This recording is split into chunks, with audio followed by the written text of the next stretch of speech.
Welcome to This Week with EdSurge for the week of June the 1st. I'm Ira Apfel, newly minted editorial director here at EdSurge, and excited to not only join the team, but also kick off the relaunch of the podcast at a moment when education journalism feels as necessary as ever.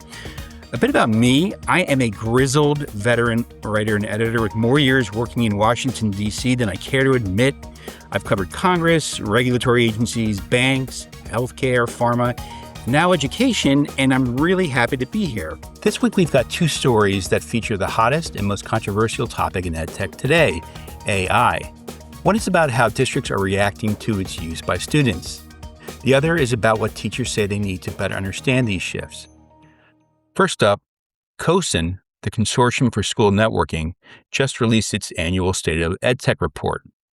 CoSN surveys hundreds of technology leaders inside K-12 districts every year, and this one landed with some numbers that genuinely surprised me. Here's the headline. Districts have turned a corner on AI. 3/4 now have AI guidelines in place, and that's up from 57% a year ago. The percentage of districts with no defined AI approach at all dropped from 40% in 2024 to 19% today. And optimism about what AI can actually do for schools has nearly doubled across the board in a single year. The people running technology inside school districts are no longer waiting to see what happens. They're moving. Lauren Coffey has been digging into the report, and I want to get into some of the specifics with her. Lauren covers education technology for EdSurge, and she's been tracking this space for years, so she has a real sense of what's changed and what hasn't. Sitting right alongside all that AI optimism is a pretty stark warning. Cybersecurity ranks as the number one concern for district technology leaders, and 2/3 of them say they don't have the staff or the budget to actually deal with it. We've also seen real-world consequences recently. Canvas was hit not long ago, and schools had to pay up.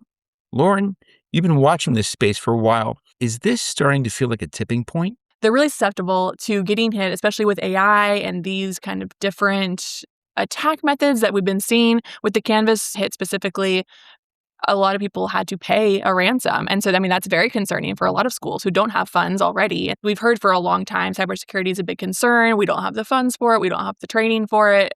It seems like we are hitting a tipping point of we have to figure out something because we cannot continue to keep doing what we're doing. 3/4 of districts now have some kind of AI guidelines, which is a big jump from just a year ago. But most districts say they don't want mandates, they want flexibility. What's driving that preference for local control, and is that realistic given how fast AI is moving?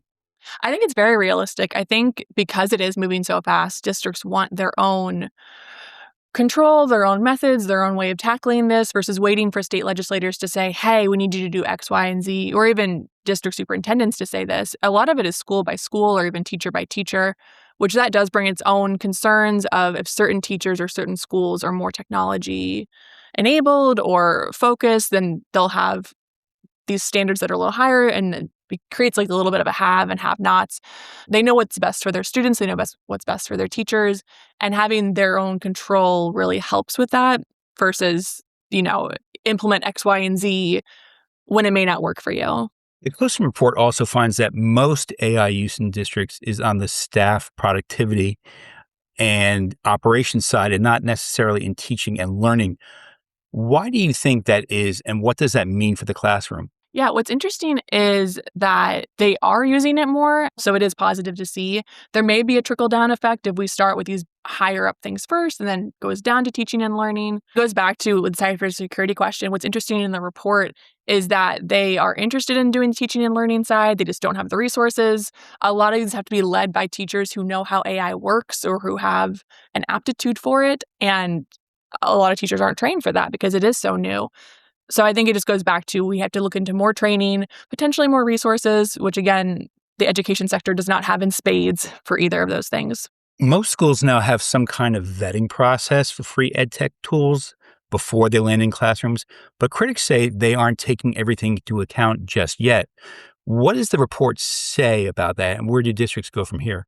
Yeah, this was one of the more interesting things I thought in this report because there's been a lot of chatter on edtech vetting recently, especially, a couple different states are trying to implement legislation about here's what you need to do, because the big concern is children's safety at the end of the day with data privacy and with ensuring that they're not coming across these pop-up ads or these addictive type of content. A big thing that was mentioned in the report is only 29% require accessibility and inclusion info from vendors, which is pretty concerning. 55% require safety documentation, which it depends how you look at it. Like more than half require it, but also almost half don't. So that was interesting of if you're not asking about safety documentation, what are you asking about? But I think the goal is student protection. I think every school agrees on that. And so how they go about that, I think, is different for each one. But the fact that they are thinking about it now and trying to implement it is pretty positive. Or was there anything about this report that jumped out at you that really surprised you, a statistic or an observation that made you say, wow, that's really shocking or good news even? I think just the fact that a lot of districts now have AI guidelines. So 75% of districts have guidelines, up from 54% in 2025, which 20% is a huge jump in general. But just like I said, I've been covering this for the past couple of years now. And so many districts I've heard just say, we don't want to be the first to do this. We're going to let other people do it first. And maybe now enough schools have done that people feel more comfortable jumping into it. But that was a huge deal. And the fact that they specifically mentioned they want guidelines versus restrictions was interesting, where people are being a little more discerning now versus before. I think it was just kind of a free-for-all and people didn't know what this meant, or requirements versus guidelines. And now I think people are a lot more in tune with what is happening. Based on what you're hearing, do you get a sense from teachers saying that they actually want to use this? They're now anxious and looking forward to using it? Or there's still that kind of resistance that many people seem to have about AI just in general, that anxiety in general? I will say we talk at EdSurge to people who are more technologically savvy and pro-tech versus anti-tech. And so I do think that is a skewed thing. The people I talk to, they're all pretty pro using it in some capacity with guidelines, of course, with making sure it's all ethical. A lot of them do bring up the have and have-nots of you could have a second grader who one teacher is, using AI for a worksheet or whatever. And then across the hall, you have someone who doesn't touch it at all, doesn't bring it up. And then that creates a big issue for these kids who then go to third grade and half of them have heard of AI and half of them haven't. So I think that's the big thing people keep coming back to of with these different schools. Yeah, it's great to have local control, but then it does create a little bit of an issue of people who are more for it, more against it. And then that's going to affect the students at the end of the day. Thanks for breaking that down for us, Lauren. It's encouraging to see that districts are moving so fast in some of this. We'll see what happens in the future. The full CoSN report is linked in the show notes. It's a must-read for anyone in tech leadership. Now, Lauren just laid out a pretty positive view of AI. Most districts have guidelines, operational use is up sharply. The frameworks are coming together, but there is a widening disconnect in one respect. While those districts are building out their AI policies, a new Gallup and Walton Family Foundation survey finds that 82% of teachers say they have not received formal guidance on how to use AI in their work, and about a third have received no guidance at all. So while these policies do exist, the people in classrooms feel entirely unprepared. A note for transparency, EdSurge is an editorially independent digital news site of ISTE and ASCD. Our next guest is from that organization, but our coverage is independent. Joseph South is the Chief Innovation Officer at ISTE and ASCD and knows this terrain as well as anyone. He was recently featured in a new piece from Education Week on this growing divide. Joseph, welcome to the show. Thanks, Ira. It's great to be here. So you said that you're not surprised that many teachers don't have formal guidance yet. That's a pretty candid thing to say, given how much has been invested in AI rollouts. Walk us through your thinking there. Yeah, and it's certainly not for lack of effort or positive intentions, right? I think everyone wants educators to be up to speed on AI, but there's a lot of things working against us. Number one, AI was not part of their teacher preparation. They didn't have an undergrad, they didn't have it in their master's program, and it's really not part of traditional PD either. So, if you're just looking for a place for them to encounter it, most of them just simply haven't gotten that opportunity yet. I think a second aspect that plays into it is most administrators feel uncomfortable providing guidance on something that they don't fully understand, right? And so even if they have the time and the resources and the intention to provide the guidance. Their own lack of confidence tends to hold them back from providing that. And, we have to remember that this is all happening against a really difficult backdrop of other distractions and priorities. There's still academic recovery coming out of the pandemic. Even years later, mental health challenges are way up in schools. There's a, nationwide staffing shortage, right? And so even though we may feel like AI should be at the top of the list, it just simply isn't for many schools. And it's really difficult when the technology is moving faster than you can respond to it. So sometimes educators feel like, well, if I make a PD today, in 6 months, it's going to be totally differently. And so that also becomes something that is a little bit demotivating and difficult to wrestle with. So you just laid out a whole bunch of challenges that teachers are facing regarding usage of AI in the classroom. Which of these feels most significant to you, and what do you think will it take to move past it? If I were advising a school, I would suggest that they not, if they're struggling with this, that they not try to make a comprehensive program for the entire school to reach every teacher, make them all experts. Something they could do is work really hard to help educators just get some hands-on experience with AI in their professional role. So a lot of us are using AI in our personal role, and that's great. But your perspective about the technology changes once you're using it in a professional role. And what we find is that it collapses both sides of your expectations. If you thought AI was going to solve everything and you use it in your professional role, you're like, oh, it's not going to solve everything. If you thought AI was going to ruin everything, and then you get a chance to actually use it in a professional role, you're like, oh, it's not going to ruin everything either. It just calibrates you to its possibilities. And we actually find there's been some research that educators' attitude towards AI actually improves once they've had hands-on experience. And it doesn't have to be elaborate, just helping them choose a teaching or learning task, sitting down and seeing how AI can help them with it is a really good start. I just spoke with my colleague, EdSurge reporter Lauren Coffey, about AI in the classroom. And one of the things she pointed out was a bit of an equity issue where one classroom might be actually working with AI in some respect, but the same classroom or same grade, just across the hall might not be because, one teacher happens to be working with it and one teacher is not. How big of a challenge is that? And what can educators do to make sure that it's being rolled out so that it is being equally distributed, for example, throughout the classroom and throughout the school? Yeah, I'm really glad you brought that up because not only is that true for educators, but it's also true for students, that we find that students from more lower socioeconomic backgrounds tend to have less exposure to the technology as well. So first of all, it is not unnatural for something this new to not hit everyone at the same time, right? And so just because a school is experiencing that doesn't mean that they're fundamentally inequitable or they're, doing anything intentionally wrong. However, it is something that needs to be addressed. One of the most straightforward things you can possibly do is work with the educators who have used it to make them a peer mentor to those who haven't and to share ideas to those who haven't. And this can work really well. Our organization is working with Fairfax County Public Schools in Northern Virginia, which is one of the largest districts in the country. And we've created a program with them called Lighthouse Schools. And the way that works is we work intensely with a few schools to really help them get past those initial growing pains of using AI. And then those become a guide to other schools on how to do it. So you turn around and you become it's a train the trainer kind of model. If we can leverage those who've had some experience to help those who don't, that really helps. I think the second thing though is we just can't rely exclusively on that. We really do need to be intentional to make sure that those teachers who maybe are the most reluctant, or maybe they're working with students in circumstances that make it particularly hard for them to engage new things, are prioritized along the way.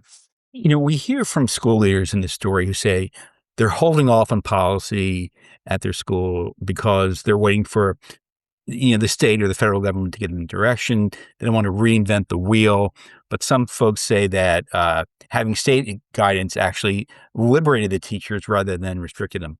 How do you think about that tension between waiting for guidance from the state or the federal level or just kind of getting started and going at it? Yeah, so this is a really tough issue for schools to navigate, and I don't envy them in these positions, right? There's so much litigation and just negative visibility around schools that they don't want to make a mistake, and of course they're reluctant. That said, not moving forward also has a cost, and so for example, if you don't do something with AI, then you won't be experimenting with it. You won't be developing your educator's capacity with it. And remember, your students are already using AI, right? So that capability is expanding whether you do something now or not. So a couple things that I think is important to keep in mind. One is even if you may not have policies, you're not being in a position to set up policy because you're waiting for the state or some other entity to set a policy, you can set up guidelines. And in some ways, that's actually helpful when you're bringing in new technologies to these settings because guidelines are actually easier to update than policies are. And so we actually find that those organizations that go ahead and take the step to create guidelines, knowing that they don't know everything, knowing that they're going to need to change, do better because they then revisit the guidelines and update them as they know more and as the technology changes. While those who simply wait for the policy, one, are missing out on a lot of growth, and two, when that policy comes, it's going to lock them in, and then they're going to really be set with whatever the policy says. And so we really encourage them to move forward. Now, that said, at minimum, we do need some policy or guidelines or guidance that addresses the issues of safety, privacy, and security when it comes to using AI. So I'm not saying it should just be a free-for-all. You do need some very basics in place. But as far as how to use AI in teaching and learning, I think there's a lot of room for schools to experiment, learn, iterate, and move forward. You made a distinction between a policy and guidelines. What should good guidelines for the classroom look like? What do they absolutely need to address for teachers? It should, for sure encourage hands-on exploration by the teachers. I really encourage in the development of those guidelines that you include student input. We've seen this around the country. Students want to be part of this conversation. You'll find that many students are deeply conflicted about AI. They're not, doing just a happy dance that they can use AI to cheat. They know that AI is really powerful. They're concerned that it's going to do their work for them. They're not going to learn what they need to learn. And they're concerned that it's going to do the job for them that they thought they were working towards when they get out of school. And they're not going to be able to do that job. And then I think if I was going to give one suggestion about guidelines, it's that they focus on transparency of use for both the student and the teacher. We aren't always going to get it right. We're going to need to change how we use AI over time. But if each side knows what the other is doing, if that becomes part of the norm of the school's culture, then we can have those conversations, we can have those discussions, and we can adjust as needed. I want to return for a brief moment to ISTE's role, what ISTE is doing. I was interested to hear that ISTE is working with Fairfax County Schools here in Northern Virginia. And I'm wondering, are you hearing other examples of school districts kind of working to kind of build these frameworks or working to begin the long process of empowering teachers to experiment with AI in the classroom? What else is going on out there besides this ISTE program? Yeah, so Long Beach, building on that transparency idea, they've created a little browser plugin, and it helps the educator basically do a select, check marks for this assignment. Students are allowed to use AI in this way and not this way. And then when the assignment gets sent to the student, it includes that. It's embedded there. And then once the student does the assignment, it pops up a little window where the student types in how they used AI in that assignment. And that's just made the conversation very clear and open there. On the other side of the country, in Gwinnett County, just outside of Atlanta, those schools are really ahead of the curve. They have a whole AI framework. And it's not that the kindergarten students are using AI, but they're learning about AI that early.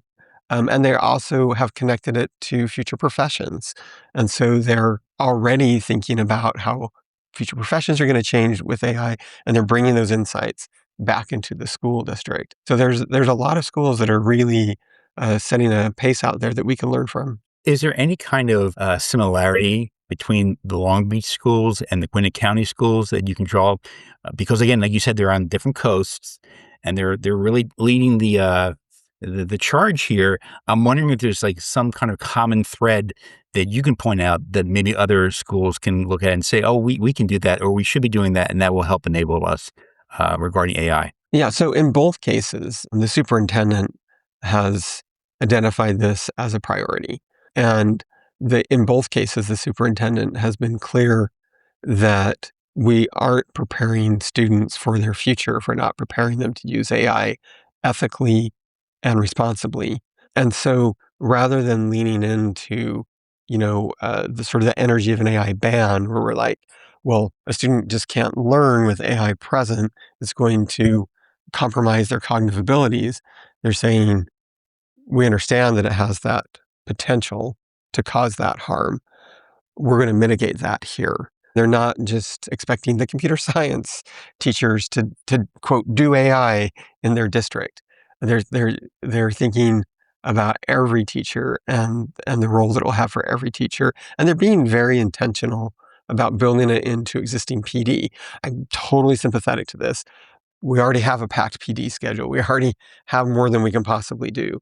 And we can't add AI PD on top of that. But they're being intentional about building it into other PD where AI can help move forward other learning goals that they already have. Joseph South, thanks so much for being here today. It's been my pleasure. Thank you. The Education Week story, along with all the other resources Joseph mentioned, are available in the show notes. 2 conversations today about the same thing from opposite ends of the divide. Lauren gave us the data.